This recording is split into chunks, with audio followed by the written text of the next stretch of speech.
Comment ബോക്സിൽ ഒരാൾ memo pad ഉണ്ടാക്കുമെന്ന് ചോദിച്ചിട്ടുണ്ടായിരുന്നു. അങ്ങനെ മെമ്മോ പാഡ് ഉണ്ടാക്കാൻ വേണ്ടിയിട്ടുള്ള ഒരുക്കത്തിലാണ് പെട്ടെന്ന് പ്ലാൻ ബിയിലേക്ക് മാറി. അതായത് മെമ്മോ പാഡിന് പകരം ഒരു മിനി ബുക്ക് ഉണ്ടാക്കാമെന്ന് വിചാരിച്ചു.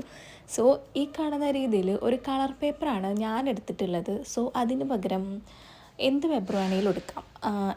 വൈറ്റ് ഫോർ എടുക്കുകയായിരിക്കും ചിലപ്പോൾ ഒന്നുകൂടി നല്ലത്. സോ അങ്ങനെ ഈ കാണുന്ന രീതിയിലൊക്കെ കട്ട് ചെയ്ത് വെട്ടിക്കൂട്ടി മടക്കി വെച്ചിട്ടുണ്ട്. ഇങ്ങനെ മടക്കി വെക്കുമ്പോൾ ലാസ്റ്റ് നമുക്കൊരു ബുക്ക് പോലെ കിട്ടും. മിനി ബുക്ക് ആവുകൊണ്ട് വളരെ കുറച്ച് പേജുകൾ മാത്രമേ ഉണ്ടാവുള്ളൂ. ഇതിൻ്റെ കൂടെ നിങ്ങൾക്ക് ഒന്നോ രണ്ടോ എഫറും കൂടിയും ഇങ്ങനെ ചെയ്തിട്ട് എല്ലാം കൂടി ഒന്ന് ഒരുമിച്ച് സ്റ്റിക്ക് ചെയ്താൽ മതി. സോ ഇനി അതിൻ്റെ ഒരു കവറിന് വേണ്ടിയിട്ട് അത്യാവശ്യം കട്ടിയുള്ള ഒരു ഐവറി ഷീറ്റ് എടുത്തിട്ടുള്ളത്. ഇനി ഇതൊന്ന് ഡിസൈൻ ചെയ്തെടുക്കാൻ വേണ്ടിയിട്ട് ബ്രഷ് പെൻസിൽ കൊണ്ട് കുറച്ച് ഗ്രിഡ് ലൈൻസും അതിൻ്റെ മുകളിൽ ഇഷ്ടപ്പെട്ട 1-2 സ്റ്റിക്കേഴ്സ് ഒട്ടിച്ചു കൊടുത്തിട്ടുണ്ട്. സോ ഇതാണ് നമ്മുടെ മിനി ബുക്കിൻ്റെ ഫൈനൽ റിസൾട്ട്.